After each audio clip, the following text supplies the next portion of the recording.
Hi అందరికీ. ఇప్పుడు మనం చాలామంది ఆన్లైన్లో షాపింగ్ చేస్తున్నాం కదా.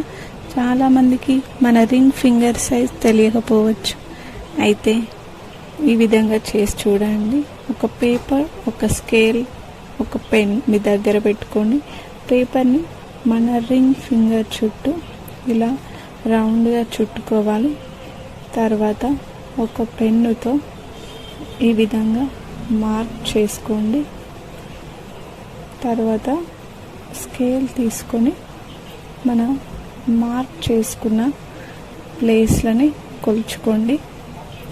నాకైతే ఇక్కడ మార్క్ చేసిన ప్లేస్ చూస్తే 5.5 సెంటీమీటర్స్ వచ్చిందండి. నా రింగ్ ఫింగర్ సైజ్ 5.5 సెంటీమీటర్స్. మీరు కూడా ఇలా ఈజీగా రింగ్ ఫింగర్ సైజ్ తెలుసుకొని ఆన్లైన్లో హ్యాపీగా షాపింగ్ చేసేయండి.